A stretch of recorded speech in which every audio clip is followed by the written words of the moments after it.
Texas Congresswoman Jasmine Crockett is about to drop a truth bomb on the comically corrupt Supreme Court Justice Clarence Thomas. Listen, Clarence Thomas is corrupt. End of story. I mean, nobody gets this kind of money and isn't influenced in any way. That is where we stand, and that is why the American public is outraged at this court right now because of the likes of Clarence Thomas. But it's about tying in repro to the Supreme Court, tying in guns to the Supreme Court, tying in diversity, equity, and inclusion to the Supreme Court, LGBTQIA, as well as climate change. All of these issues, when we see the decimation of them, they're at the hands of this rogue court. Tying in real-world issues that affect voters directly to the actions of members of the Supreme Court is exactly why Crockett has become a favorite. She's indeed one of the most promising congresspersons currently in office. Crockett tells it like it is, including that it's extremely easy to buy and sell anyone involved in politics. And by now, we know certain SCOTUS justices are not above it. Justice Thomas has been living his best unearned life for years. His multi-million-dollar grift is as morally bankrupt as they come. In a recent Hill article, they compiled data by Fix the Court. Since 2004, Thomas has accepted more than $4 million in gifts. They believe Thomas accepted nearly 200 gifts, but only reported 27. While he's being wined and dined by a powerful Republican billionaire, consider what influence at the highest levels means to your life. We can't pretend the gun lobby and gun manufacturers did not influence the Supreme Court's bump stock decision. Crockett has been sounding the alarm on Supreme Court corruption for months now. But this interview, it comes on the heels of a scathing Democratic House Oversight Committee meeting pushing for stricter and more robust ethics guidelines for justices. One of the things that we have heard over and over and over, especially this term, is this idea of a two-tier justice system. We have heard that term used, I don't know how many times. We suspect there is a two-tier justice system in the United States for Trump supporters that are charged for January 6th and letting catch and release. It's basically catch and release for Antifa and BLM rioters that have rioted and destroyed cities and hurt businesses and looted. They actively pursue individuals based on their ideological beliefs, specifically targeting Donald Trump, who pose a significant threat to the political left. Some describe this as a two-tier system of justice, but what it really is, it's a system deliberately and systematically prosecuting individuals within the Trump orbit due to their hatred for President Trump. I think the biggest lesson, Steve, is that Donald Trump has exposed the flank of the deep state and their number one weapon, which has been a two-tier system of justice. The lawfare that they have utilized to try to kneecap President Trump and unconstitutionally imprison him and keep him off the campaign trail is actually backfiring due to Trump's genius and his ability to relay to everyday Americans that this two-tier system of justice sponsored by the deep state is a reality. It is not a right-wing conspiracy theory, and they are coming for everyday Americans' freedoms. Proof there's no shame comes in the way of MAGA absurdly claiming there's a two-tiered system of justice in our country that somehow disenfranchises them, Trump supporters. Just look at January 6th, the ones that were caught, and let's stop pretending that so many were. They didn't get sentences that rose to the level of insurrection, and not all express remorse, even joining that off-key J6 choir. It's a joke. If you're privileged in America, black and brown folks certainly aren't laughing. Even members of Trump's administration who rode the racism, COVID spreading, misogynistic train have faced not nearly public rebuke. In fact, members of the media are paying them on The View, CNN, other networks as pundits, hair, makeup, glam, Trump experts. What the hell do they need to explain to us? We watched it in real time. We lived it. The bar is so low for some, starting to see what they mean about unfairness. Would you agree with me that there is some form of ethics that is in place for our lower courts that somehow is absent from our high court? That is correct. In the case of what has been laid out by so many of my colleagues as it relates to potential conflicts because your wife is potentially one of the perpetrators of January 6th or one of the planners of January 6th. And also, obviously, we've dealt with the upside down flags that are a sign of solidarity with those same January 6th defendants. What type of recourse do we have when there is a conflict that exists? And when I say conflict, I just want to be very real about this. There are people that have never been anywhere near a law school that are saying even a blind man can see there's an obvious conflict. But what is the recourse on the Supreme Court? Is there a recourse on the Supreme Court when a justice decides that they are not going to recuse themselves from what seems to be a very obvious conflict? At the moment, there is not. Okay. So I agree that there may be some sort of a two-tier justice system that is playing out in our country. But it seems like the two-tier justice system is inuring to the benefit of the highest court in the land, from what I can ascertain. Obviously, we're not doing this in a full committee hearing because the people that are running the madhouse right now are not here for it. But we are, because we believe in law and order and overall rule of law. And so when we talk about things such as expanding the court, is there a history in this country of expanding the Supreme Court? There is. It has been done by Congress. It has been done by Congress at least 7 different times. And the last time was in 1869. Now, I know that this isn't necessarily your area of expertise, but would you agree with me that this country has grown just a little bit since 1869? The population has considerably increased, yes. Okay. So we can agree on that. It may make sense to do that. In addition to that, as someone who's practiced in state court and federal court, term limits exist in some form in a number of state court systems, but we don't have it on the federal level. Can you explain to us how potentially imposing term limits on the Supreme Court could allow for hopefully some of the harm that we see coming through the court, some of the terrible influence to hopefully finally make its way out of the court? Term limits for the court would, among other things, allow for a regular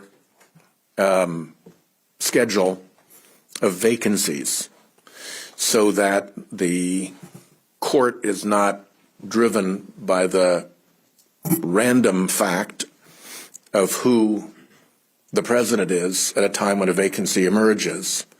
And it would take away, or maybe not entirely take away, but make far less creditable the effort that was done to stop Merrick Garland and install Justice Gorsuch in his place. So it would make it far more regular and ordinary, and it would make it more difficult for partisan justices to time their departure from the court to make sure that their party gets to fill the vacancy. They claim to be completely apolitical, but they seem to try to clear out in the presidency of their own party. So absolutely. Thank you so much. And someone forgot Crockett is a lawyer. I rise today to introduce articles of impeachment against Associate Justices of the Supreme Court Clarence Thomas and Samuel Anthony Alito Jr. Bad news is that we have a rogue court that has been captured by special interests and that is over and over again in appalling pattern continuing to follow the direction of the billionaires and the front group through which they operate. The good news is that the public is fed up. Congress is fed up, mostly.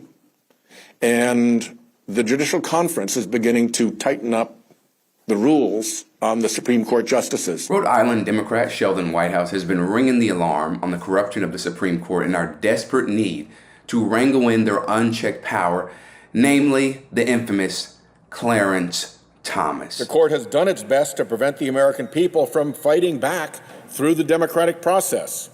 It's made it harder for ordinary people to vote, while making it easier for billionaires and deep-pocketed special interests to impose their will on the American people with unlimited amounts of dark money. How did we get here? A decades-long scheme led by creepy billionaires and backed by a deluge of dark money captured the court like some crooked 19th century railroad commission. This court capture operation was not cheap. The latest estimate put it at more than $580 million, and that's a minimum. That money flowed in from creepy billionaires, laundered through right-wing front groups like the Federalist Society and Judicial Crisis Network, where the donors, the real donors, could hide their identities behind the front groups doing their dirty work. This dark money funded full-scale campaigns to stack the Supreme Court with justices who would deliver for the billionaires. Leo and his cronies also orchestrated a secret gifts program for their amenable justices, keeping them happy with lavish gifts of luxury vacations and other high-value freebies. Despite a clear federal ethics law requiring Supreme Court justices to disclose even small gifts, these justices kept hidden years of free private jet travel, free yacht trips, free tickets to sporting events, even for one justice, $260,000 of loan forgiveness for a luxury motor coach. Justices have flouted the federal law requiring recusal from cases where they have a conflict of interest. Justice Thomas sat on cases involving efforts to overturn the 2020 election, despite his wife's involvement in efforts to overturn the 2020 election. This is exactly what we're talking about when we say that money has to get out of politics. In any other scenario with one party receiving something of value from another party under the condition that the first party will follow the second party's command, that would be called bribery and corruption. But in our political system, it's called gifting or donating, because the real power brokers, the billionaires, and the broader ultra-rich class need to soften the language and normalize the practice to avoid public outcry and thus stay in their position of power. The Supreme Court now stands alone in all of government, free from any fact-finding about ethical misconduct.